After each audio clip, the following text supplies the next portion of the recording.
আপনারাই ওসমান হাদিকে হত্যা করিয়েছেন, আবার আপনারাই এটাকে ইস্যু করে নির্বাচন বানচাল করার চেষ্টা করতেছেন। আপনারা যারা রাষ্ট্র ক্ষমতায় থাকাকালীন অবস্থায় ওসমান হাদিকে হত্যা করা হয়েছে, এই হত্যার দায় আপনারা এড়াতে পারবেন না।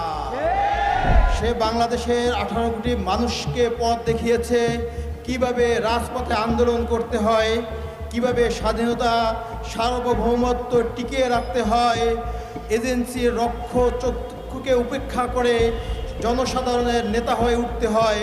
ওসমান হাদি এটা আমাদের সামনে প্রমাণ করে গেছেন। আপনারা দেখবেন জীবিত ওসমান হাদির চেয়ে শহীদ ওসমান হাদি অনেক গুণ শক্তিশালী হয়ে আমাদের মাঝে ফিরে আসছে। আপনারা যদি মনে করেন আর 2 মাস পরে রাষ্ট্র ক্ষমতা থেকে চলে যাবেন, বিদেশে চলে যাবেন, মনে রাখবেন এই দেশের জনতা আপনাদেরকে কাঠগড়ায় দাঁড় করাবি।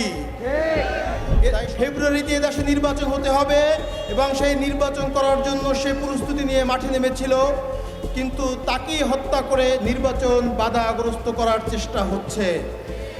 প্রিয় বিপ্লবী জনতা, আপনাদের কাছে অনুরোধ থাকবে, আজকে আমরা শহীদি শপথ পাঠ করার পরে পরবর্তী প্রোগ্রামের জন্য অপেক্ষা করব।